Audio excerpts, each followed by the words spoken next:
before a fight, you like to, I guess, gauge the aura of the guy you're fighting. You've obviously had a chance to do that with Paulo already. Just what did you pick up from that encounter in the hallway? Yeah, he's insecure. That's a really good question, actually. He's insecure. I've said that. Like that's why we're fighting each other. He was trying to make this whole narrative. He's always trying to clutch at straws because he wants to create something. But I'm like, fuck it. I don't like you. I'm at least honest about it. He doesn't like me. I don't like him. So yeah, we get to fight.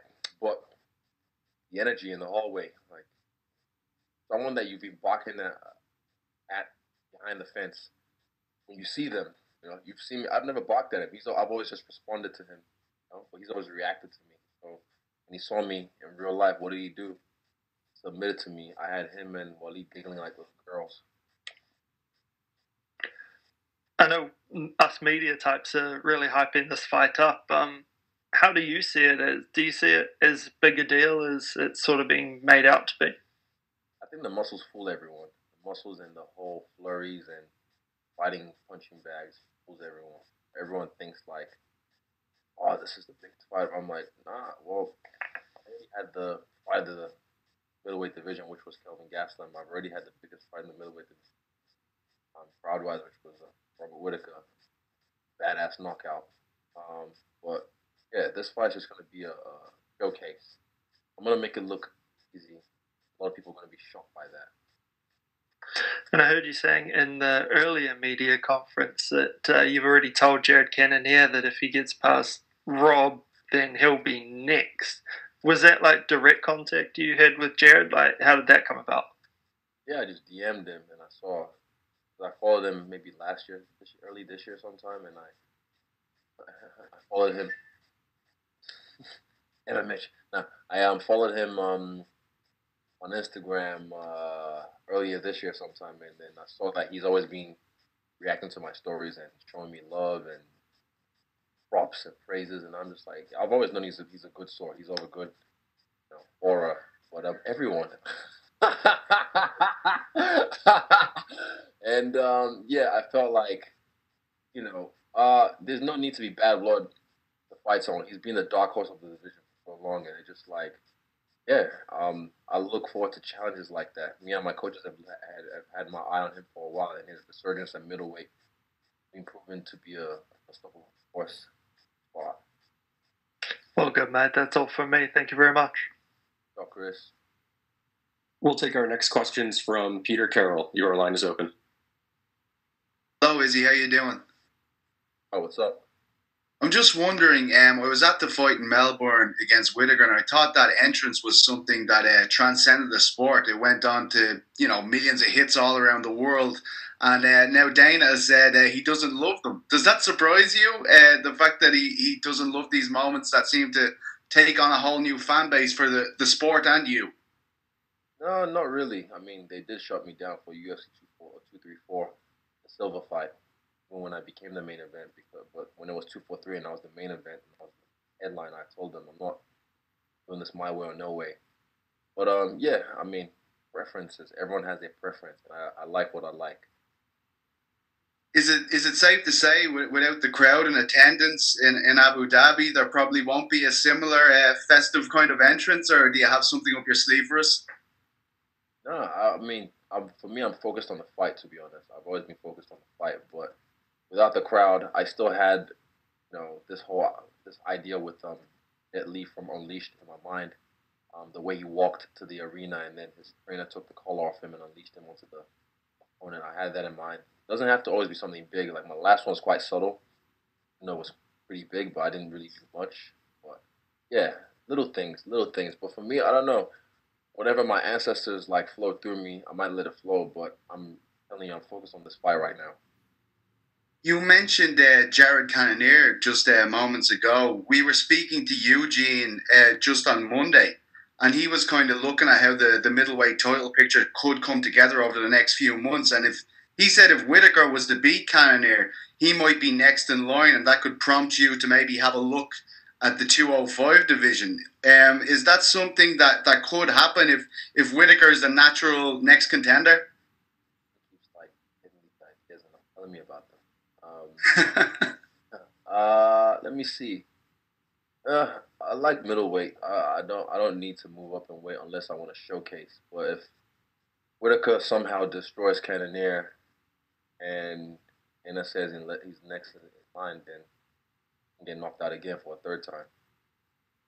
Do you feel as though you are on the verge of transcending this sport like so few people have been able to do? Because it certainly feels that way for a lot of people like myself watching from a distance for such a long time.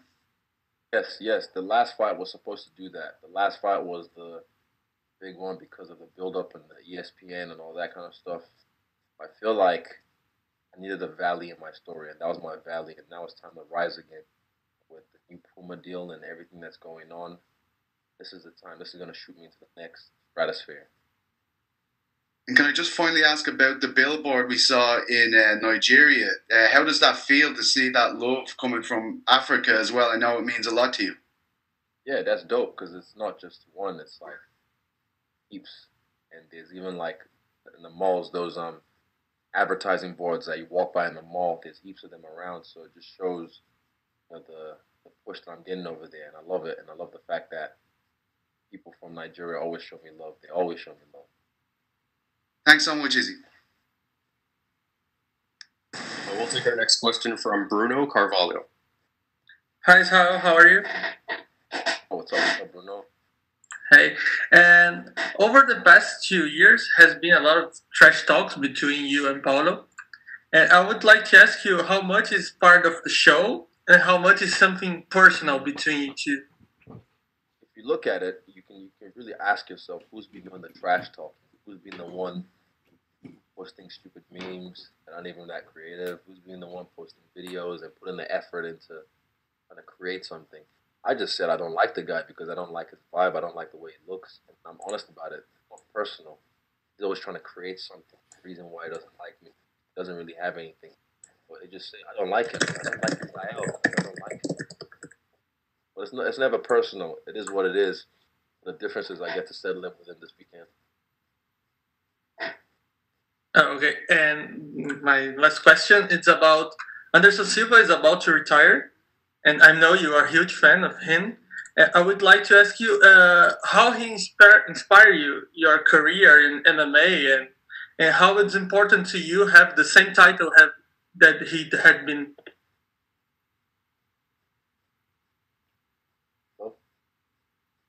Hi, you. Okay, I understand what you mean.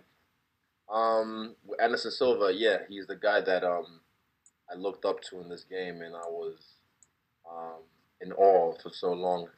And I held the title that he held as well, and I'm inspired by the way he defended his belt, the way he defended it continuously, ran through so many challengers, and I want to emulate that. I mean, it's a hard ask, but I'm up for the challenge. Yeah, I wish him well in his fight against Uriah Hall. Classic fight to send him off in. You know, mine would have been a nice one as well, but yeah, yeah, I wish him well. And once something tell that you are the new Anderson Silva. Do you think you are the new Anderson Silva? Nope, I don't think I am. The first is Raw Adesanya. Okay, thanks. Have a great fight. Well, we'll take our next question from Damon Martin. Your line is open. Izzy, you mentioned, when you ran into Paulo earlier this week, the certain energy you got from that. You've had opponents trash talk you, but you've also had opponents be very respectful towards you. You mentioned Jared Cannonier. Nothing but respect for you. Do you have a preference when it comes to the kind of opponent? Does one get you more excited than another? Not really, no. This is the interesting about this game, is the fact that you have so many different characters, so many different personalities, and I don't really think one gets me more jazzed up than the other. Just you have a badass motherfucker in front of you who's trying to take you out. So that's always enough motivation for me. I don't need any extra. All the extras are just extra. Yeah, I do like extras sometimes. Fries. Block. When the controversy obviously happened over here in the States with the George Floyd killing, obviously you made a strong statement of that, home and you talked about, Black Lives Matter and things like that. I hate to bring up a bad subject, but I'm sure you saw this past weekend, Colby Covington had some pretty inflammatory things to say about Black Lives Matter, had some pretty inflammatory and bad comments towards a good friend of yours, Kamaru Usman. What did you make of that, and what do you make of those kind of comments, kind of hitting the airwaves like that? There's not really been a lot said about it. I mean, it just shows you the landscape of the media and what it is right now. I made a joke about dropping your mirror like the Twin Towers, and everyone lost their mind.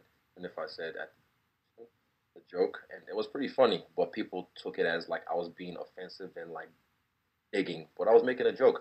This guy has directly insulted my culture, my brother, and many other cultures and stuff, and no one says anything. But it just shows you a mirror. It shows you a mirror to you guys. So yeah, I don't really care. Kamaru Usman broke his jaw, so. Does that speak louder to the race issue at large? And we hear all the time people say, "Oh, LeBron James, you shouldn't talk about it. Don't bring politics into it." And then you got obviously Colby going to a Donald Trump rally a week before his fight, things like that. No one bats an eye. Yeah, what is it? Shut up and dribble. That lady said it was a lady that did that. She said shut up and dribble, but then like when it was someone else, then she was like, "I think he has a right to express his blah blah blah." The hypocrisy.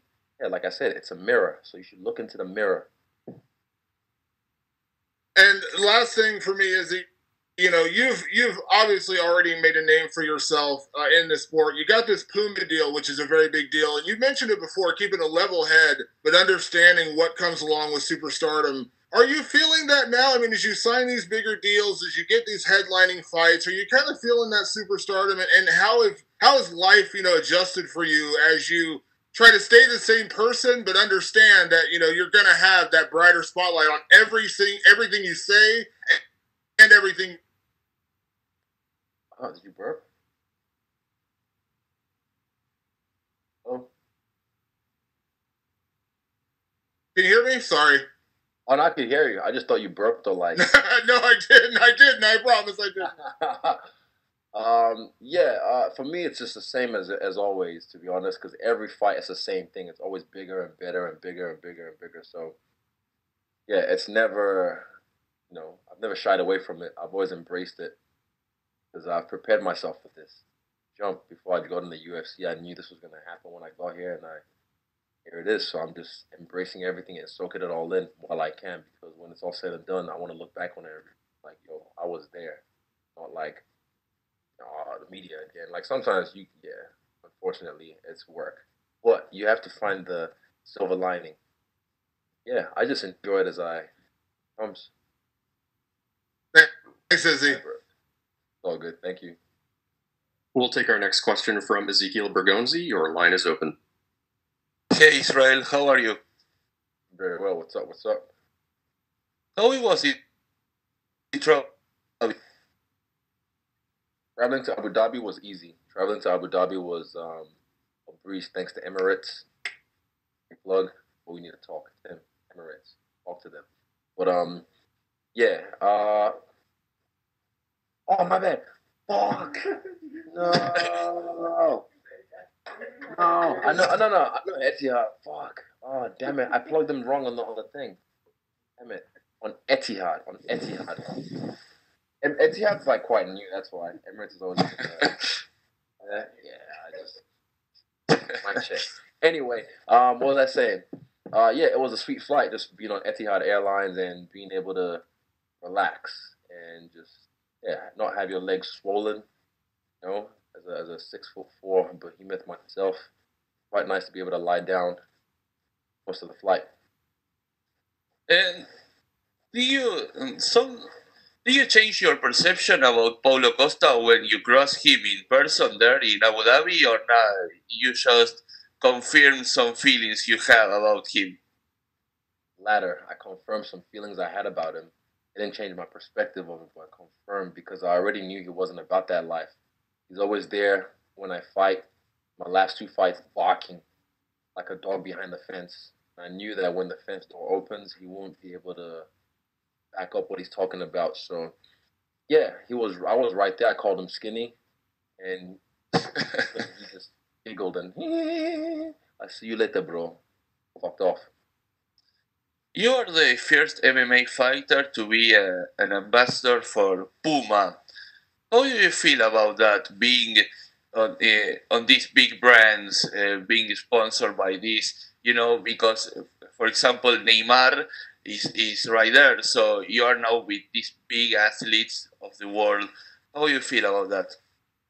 I think it's awesome. I think it's a good fit for myself because I'm not a guy who is sometimes, as media likes to say, media trained, and I'm very free with my words and my expression of myself. I feel Puma is as well. So the fact that they can see me and accept me as I am, that's beautiful, and I think it's a good fit.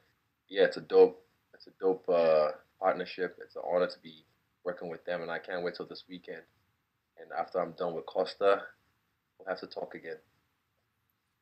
So, in recent comments, Dana White say that he is not into very flashy entrance. So, what shoots are you going to do this time? I Because wasn't you, I wasn't you really did. planning on doing anything because no fans, but yeah, I don't really care what Dana White's a fan of.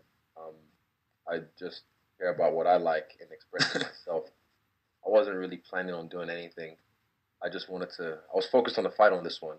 This is I like the look of this whole island thing. No crowd, everyone streaming worldwide like some dark web fight. So yeah, I had something dark in my head for this fight in general. So my last question is: you sent a message to your school teacher on social media. How it Yeah, was yeah. that? What was that? Repeat that. How is what that? How do you felt sending a That message was to your cool. school teacher?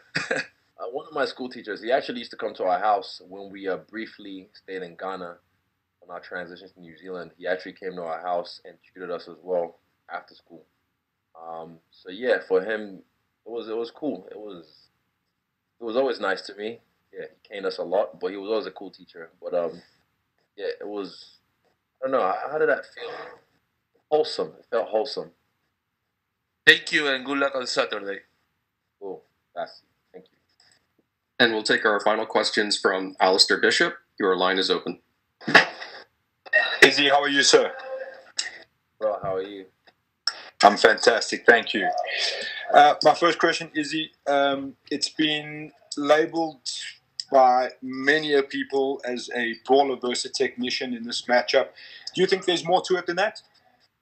A little bit, but because he does have some technique, stuff when it comes to looks, body shots, he has his hands in the right places.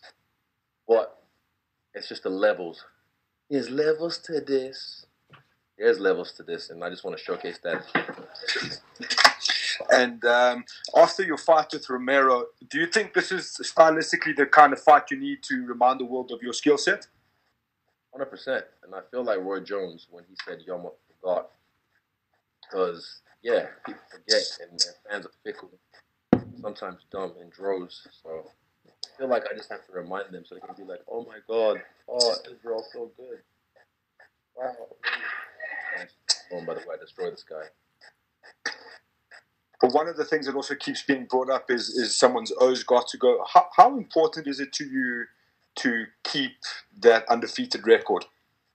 That's like the same thing with the whole title. Like I've said, that the title is just I just need to grab it along the way on my journey to greatness. So same thing with the being undefeated. Never really been a thing like that. It's just a ring. It's a fucking O. I don't really care about it, but what I care about is whooping ass. Good at doing that. One of the things we've seen in the last couple of years in the UFC is the massive surge of African fighters. What do you attribute that to? Do you think there's a work ethic hidden behind there, or what would you say? Man, African women might be the hardest workers on the planet. I've seen mothers with a baby on their front and on their back carrying a big, like, tray of plantains in their neck all day in the blazing heat. That's just one person, and I've seen that work ethic through my people, through my parents. So yeah, it is passed down through us. When it like, I was not the best. I'm the runt of my people. on this. So I wasn't always the hardest worker, but in me, my DNA, I'm bred from that. Parents, like I said, so yeah, when it's time to work, I work. But like I said, I'm the runt of my people, even physically, or the specimen to pick up the litter. So I've been back home last year, and I saw people rolling in the ghetto, and they probably don't have the best nutrition, but they're bodied up, years old, bodied up. So I like the fact that Nigeria, especially, is getting privy to MMA because I'm telling you, man, game over like 50 Cent did when he dropped in the club rap game. It's game over when Nigeria starts. I remember a while back, being from South Africa, you mentioned there was a time where you were in talks with the EFC here locally to possibly fight in South Africa. Do you see that in your career, in your future, to headline inside, or let's say Africa, headline a UFC in Africa before you're done with your career? Yeah, definitely. I feel like, honestly, I'd love it to be in Nigeria, and that would be a dream. So on that question, that would be a dream destination to fight in, because I can just imagine the place erupting, a whole stadium just going crazy and knocking out or submitting someone. But the problem is we are our own problem, and I can say that freely, even though some people might not like me saying that. We are our own problem.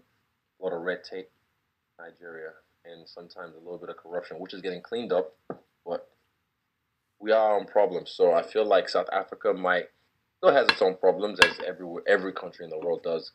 But South Africa has a booming MMA scene, like you said, with EFC, and it would be awesome to be there for a fight. But also, I think that would be one of the destinations in the future for the UFC when they invade Africa.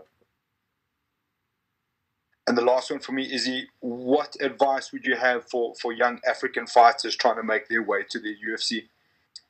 The UFC, young African fighters, find the right trainer.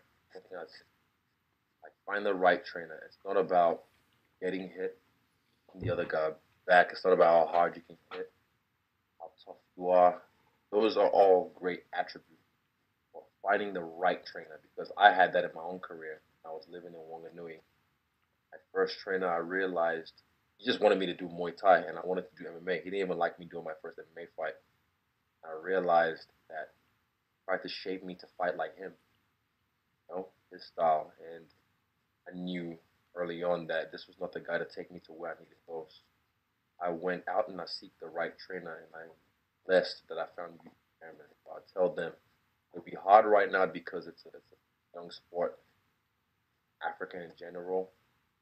But I'd say just seek the knowledge. The internet's your friend. YouTube is your friend. Tutorials, DVDs. A lot of people have them, but finding the right trainer who cares about technique rather than just toughness.